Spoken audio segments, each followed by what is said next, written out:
Here is the question. On strong heating, 1 gram of the silver salt of an organic dibasic acid yields 0.5934 gram of silver. If the mass percentage of carbon in it 8 times the mass percentage of hydrogen and 1/2 the mass percentage of oxygen, determine the molecular formula of the acid.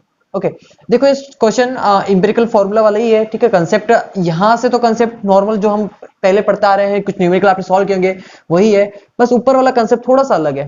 कुछ नहीं कर रखा है, यहाँ पर बोल रखा आपको कि आपके पास 1 ग्राम एक सिल्वर सॉल्ट था। देखो क्वेश्चन को मैं स्टार्ट कर रहा हूँ। आपके पास एक सिल्वर सॉल्ट था 1 ग्राम का, जो ऑर्गेनिक डाइबेसिक एसिड था उससे यील्ड किया सिल्वर को 0.5934 ग्राम। फर्स्ट ऑफ ऑल इसको समझो, डाइबेसिक एसिड का मतलब क्या होगा? एक ऐसा एसिड जिसके पास 2 हाइड्रोजन हो। तो एक ऐसा एसिड जिसके पास 2 हाइड्रोजन है वो कौन हो जाएगा? H2 है, ठीक है। इससे क्या मिल रहा है आपको? इसका एक सिल्वर सॉल्ट लिया है, इसका सिल्वर सॉल्ट मतलब कि क्या हो जाएगा? Ag2A। इसकी रिएक्शन करा है सिल्वर के साथ तो Ag2A बना, ठीक है। अब इस Ag2A के 1 ग्राम ने कितना यील्ड किया है? 0.5934 ग्राम। किसको यील्ड किया है इसने? सिल्वर को। सिल्वर का आपको यील्ड मिला है, ठीक है। अब देखो यहां पर ध्यान से समझना, पहले तो आपको इस ए का मोलिकुलर मास कैलकुलेट करना पड़ेगा। क्यों कैलकुलेट करना पड़ रहा है इसका मोलिकुलर मास, वो भी आपको समझाऊंगा अभी। पहले तो हम कैलकुलेट करते हैं। देखो यहां पर आप सिंपल सा इन दोनों के लिए, इन दोनों को चेक करो। यहां पर आप पीओएसी अप्लाई कर सकते हो, पीओएसी फॉर सिल्वर। सिल्वर के लिए अप्लाई कर लीजिए, कितना हो जाएगा? देखो पीओसी अप्लाई कर सकते हो, 2 into moles of silver, moles of salt of silver, कितना हो जाएगा? मोल्स इसका गिवन मास अपन मोलर मास हो जाएगा। मोल्स का गिवन मास कितना है इस कंपाउंड का? 1 ग्राम अपॉन मोलर मास कितना है इसके पूरे का? तो देखो 216 plus A is equal to silver का given mass 0.5934 gram upon molar mass 108, ठीक है। इसको पूरे के जब सॉल्व करोगे तो आपको ए का जो मोलर मास मिलेगा कितना मिलेगा? 148 ग्राम पर मोल मिलेगा,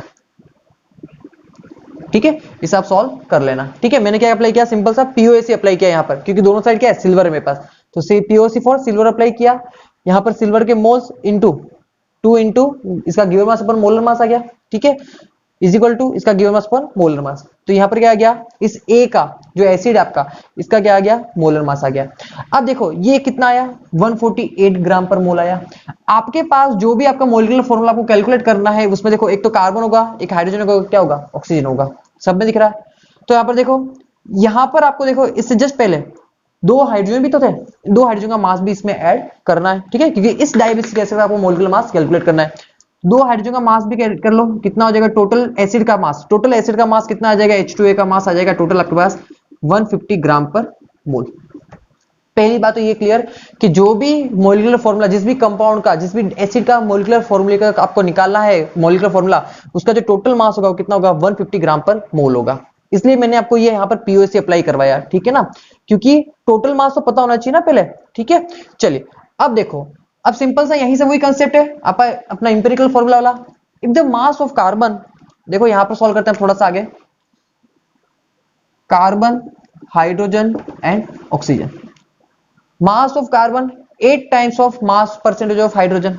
इसका मास परसेंट कुछ मैंने मान लू x है, ठीक है, ये इसका मास आ गया, कितना है? कुछ x है। ये हाइड्रोजन का कितना होगा? इसका मास परसेंट 8 टाइम होगा, तो इसको x बाई 8 कर दो, देख लो 8 को यहां मल्टीप्लाई करो, हाइड्रोजन का मास इसका 8 टाइम आ रहा है।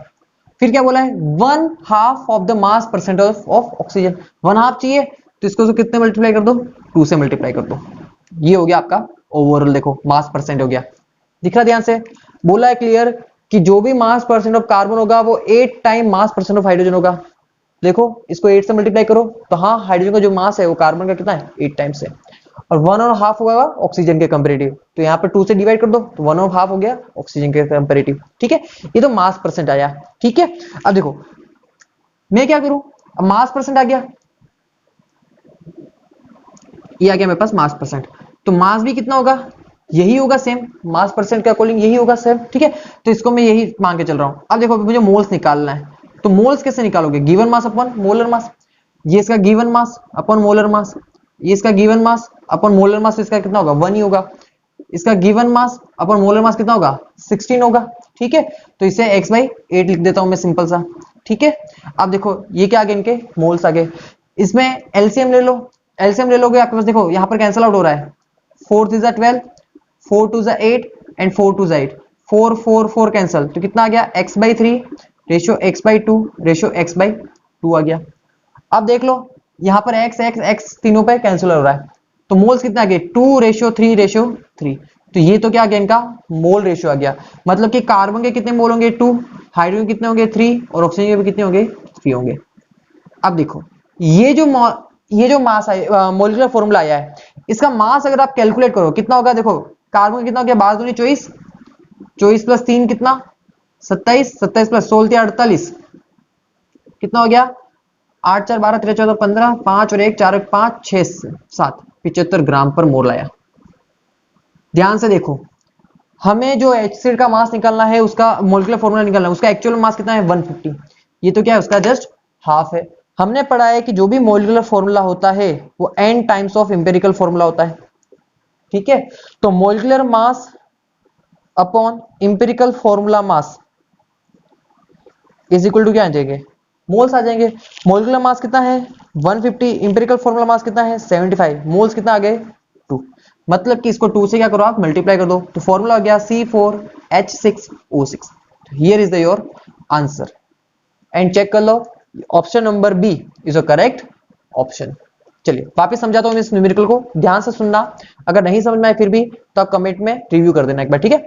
चलिए क्या बोला आपको, एक स्ट्रॉन्ग हीट किया आपने 1 ग्राम सिल्वर सॉल्ट का of an organic dibasic acid, जिससे यील्ड दिया है 0.5934 ग्राम सिल्वर का, ठीक है। देखो जो भी एसिड है उसकी रिएक्शन कराओ सिल्वर के साथ, क्या मिलेगा सिल्वर का सॉल्ट मिला। इसके 1 ग्राम का यील्ड कितना आया हीट करने पर 0.5934 ग्राम सिल्वर का यील्ड आया, ठीक है। देखो पहली बात, हमें जो भी एसिड हमें इसका मोलिकुलर फॉर्मूला निकालना है, तो इसका ओवरऑल हमें मास भी पता होना चाहिए। इसका मास कैसे निकालूंगा, देखो यहां पर क्या अप्लाई करो पीओसी अप्लाई करो, पीओसी जैसे अप्लाई करोगे तो इस ए का मास कितना है 148 ग्राम पर मोल आया, तो ए का मास आया ना, हमें तो इस डाइबेसिक एसिड का मास निकालना है, मोलिकुलर फॉर्मूला निकालना है, तो हमें इसका मोलिकुलर मास चाहिए, कितना हो जाएगा 2 हाइड्रोजन ऐड कर दो, कितना हो गया 150 हो गया, ठीक है। तो ओवरऑल H2 का मास कितना आया 150। यहां तक कंसेप्ट समझ में आना चाहिए, अगर यहां तक समझ में आ गया इससे आगे वाला तो आप हर बार करते ही हो, ठीक है। ये कंसेप्ट समझ में आना चाहिए कि हमने यहां पर इस ए का मास पीओ से अप्लाई करके इस ए का मास क्यों कैलकुलेट किया और ए के मास में हाइड्रोजन के मास को क्यों ऐड किया, ये आपको समझ में आना चाहिए। ए के मास में हाइड्रोजन के मास को इसलिए ऐड किया क्योंकि मुझे इस डाइबेसिक एसिड का मोलिकुलर फॉर्मूला निकालना है, तो मुझे इसी का मोलिकुलर मास पता होना चाहिए, ठीक है। नाउ अब क्या अप्लाई करो, नॉर्मल इंपेरिकल फॉर्मूला ट्रिक, ये कार्बन ये हाइड्रोजन ये ऑक्सीजन, बोला है आपको mass percentage of carbon in 8 times the mass percentage of hydrogen, तो कार्बन का x मान लो, इसका कितना हो जाएगा x/8 हो जाएगा, क्योंकि यहाँ पे बोला है कि हाइड्रोजन का मास कार्बन का 8 टाइम्स होगा, तो हाइड्रोजन का मास कार्बन के 8 टाइम्स होगा, 8 को यहाँ मल्टीप्लाई कर दो। ऑक्सीजन का क्या होगा 1.5 बोला था का, ठीक है। तो ये देखो 2 को यहाँ डिवाइड कर दो, x/2 इक्वल टू क्या हो जाएगा x हो जाएगा, ठीक है। अब ये तो क्या है मास परसेंट है, इसको मैं मास भी लिख सकता हूँ क्योंकि 100% में अगर 40% कार्बन है तो 100 ग्राम में 40 ग्राम में क्या होगा कार्बन होगा, तो 100% में x% अगर कार्बन है तो 100 ग्राम के अंदर x ग्राम की क्या होगा कार्बन होगा, तो इसको मैं मास भी मान लिया मैंने डायरेक्ट, ठीक है। मास अपन मोलर मास करूंगा क्या आ जाएंगे इनके मोल्स आ जाएंगे, इनके मोल्स निकाले, मोल का एलसीएम निकाला कितना गए 2:2:3:3, मतलब कि मोल्स रेशियो कितना आ गया कार्बन का 2 हाइड्रोजन का 3 ऑक्सीजन का भी 3 आ गया। अब इस कंपाउंड का अगर मास देखो तो कितना आ रहा है 75 आ रहा है, और मुझे जो भी मेरा कंपाउंड का मोलिकुलर फॉर्मूला निकालना है उसका मास कितना है 150 है। मैंने क्या किया, हमें पता है कि मोलिकुलर फॉर्मूला क्या हो गया N time of empirical formula होता है, तो molecular mass upon empirical formula mass करो क्या आ जाएंगे मुझे मोल्स आ जाएंगे, मोल्स कितने मिले 2 मोल्स, तो इस पूरे को 2 से मल्टीप्लाई कर दो, तो ये क्या आपका मोलिकुलर फॉर्मूला है, ठीक है। तो हियर इज योर आंसर।